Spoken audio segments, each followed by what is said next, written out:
So here we are about to defend the most hated green owl in the internet. Let's have fun.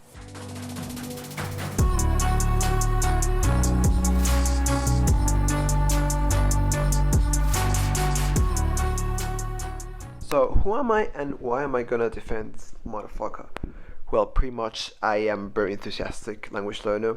I speak around 7 languages, and of course I love using language apps. Why? Because it's the easiest way to refresh language, dabble in a new language.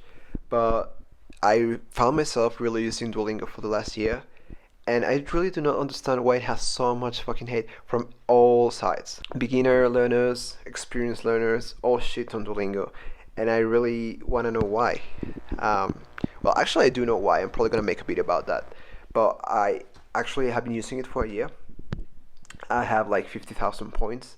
I've tried more than 10 languages in the app. I even grinded for the diamonds. What was the name? The legendary badge. And you can add me in Duolingo if you want and check all the stats. So I have been using the app a lot, and I really found it to be a really great tool for the price, which is free. So without further ado, I'm gonna discuss why it is a great app for some people, but really shitty for others. Let's get right into it. One of the most important things to consider when learning a language in Duolingo is, well, the language you're gonna learn. Why do I mention the language? It's not the same to learn French from English in Duolingo than to learn Chinese or Japanese from English in Duolingo. Especially Chinese and Japanese, it is harder to remember the words. For this, you require a more specialized software for memorization, more like SRS, like space repetition systems like Memrise, which Duolingo is not really good at. Duolingo's focus is grammar and translation. So, of course, it is harder to translate more abstract concepts in Chinese, for example, into than say French or Spanish into English, which should be way more straightforward. When I try to use the course in Japanese or Chinese and I type down a sentence, it doesn't work most of the time, even though the sentence is right. Like, it's not right because I say it's right. I check with native speakers and they tell me, yep, this is right. But Duolingo does not recognize it. And it's not a fault of the language itself or Duolingo, it's just that there hasn't been enough effort to provide enough translations. And I don't blame them at all. It's really hard to provide as many translations for this kind of languages. So in my experience, Japanese and Chinese are terrible. But on the flip side, any other Indo-European language is gonna work wonders for you. Well, it has worked wonders for me, and in theory, in paper, it should work as well for you in that sense. One of the biggest strong points that Duolingo has to offer is the team of curators. They, as you know, they have quite a big catalog of languages, and this is possible because of their team of curators who do an amazing job. But aside from just creating the course, there are many curators that provide active feedback on an almost daily basis. For example, the Dutch course is incredibly well moderated.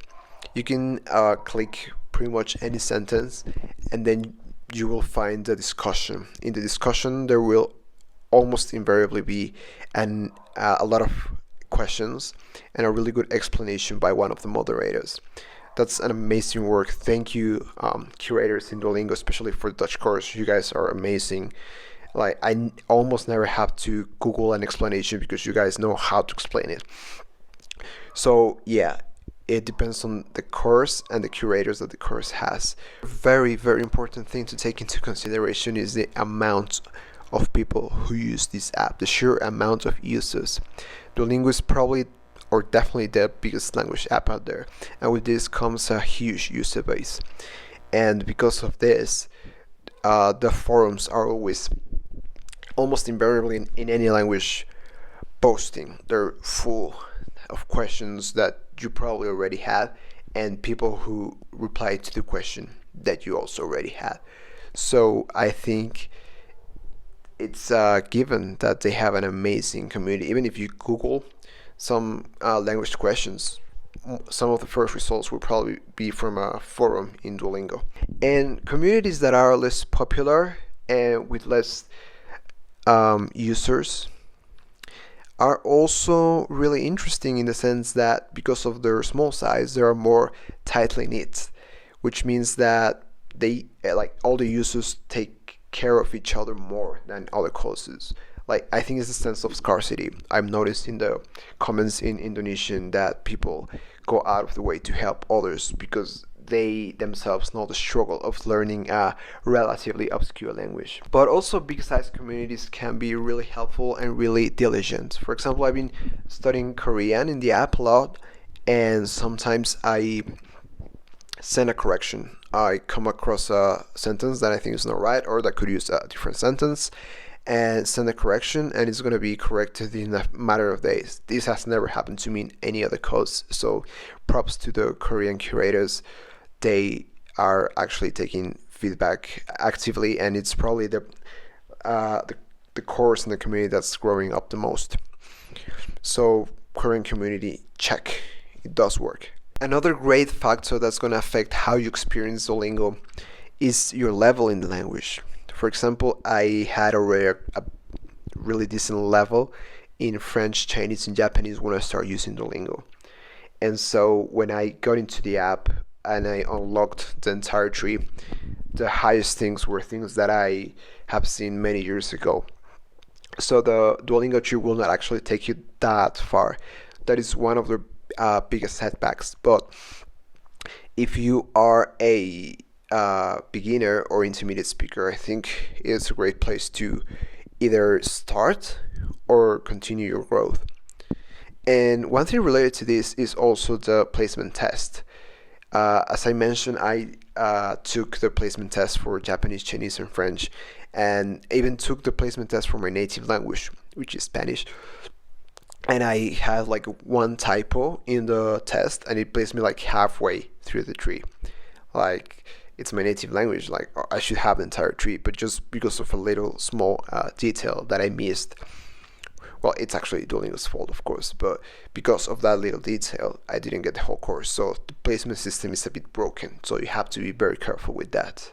Another very, very important point to consider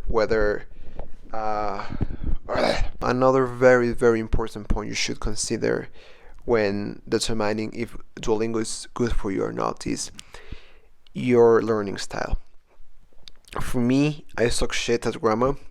I'm great with vocabulary. I don't know why. I am great with vocabulary. So I am normally struggling with grammar. This is where Duolingo kicks in. They're really good for grammar. It compares it with your native language. And so that's the reason why it keeps me hooked, because I'm actually improving. A thing that I suffer a lot from otherwise. It's really hard to practice grammar in other ways aside from like reading books and talking with native speakers who actively correct you. So this is where Duolingo shines a lot. When it comes to vocabulary, as I mentioned before, it lacks a lot. So you should recognize what are your strong points, your weak points, and if your weak points are more related to grammar, then Duolingo is probably a more useful tool for you. Also, it is really important to acknowledge that Duolingo is a tool that is used in very short time spans. You can use it while waiting for your bus, while on the metro, while commuting, while waiting for your food, while like really times that otherwise would be dead, times where you would otherwise be using social networks. It is not an intense study that requires more than 10 minutes, more than 30 minutes. So if you live a really busy lifestyle, Duolingo is a great way to stay on top of your game, to stay fresh while doing many other things in your life. This is why Duolingo resonated a lot with me, because most of the year I spent traveling or commuting a lot, so it really shined. But if you are more a person who would enjoy a class for an hour, if you don't like to be fidgeting on your phone, then probably it's not for you. Plus, it also has to do with your attention span. For me, I have a really short attention span. So for me, Duolingo is great. 5 minutes and go. 5 minutes, another language, and switch. It's really easy to move from Duolingo to another app, from Duolingo to your daily life, from one language inside Duolingo to another language inside Duolingo. So that's a great point that Duolingo allows you to exploit. And finally, the last reason that I already mentioned at the beginning of my video is that it's motherfucking free. It is free. So I don't know why so many people feel so entitled to the app. Oh, Duolingo shit, and it's not worth it. What do you mean it's not worth it? It's fucking free. Like, literally, worth what? It's only worth your 5 minutes that you put in. From the reasons that I mentioned before, I think it really pays off. It does pay off a lot. I could say from using it like crazy this year that Duolingo has been, and I'm not getting paid by Duolingo, by the way, like not a single cent. I mean, I have 100 subscribers, but Duolingo has been lifesaver, so to speak, because it really matches my learning style. It really engages me.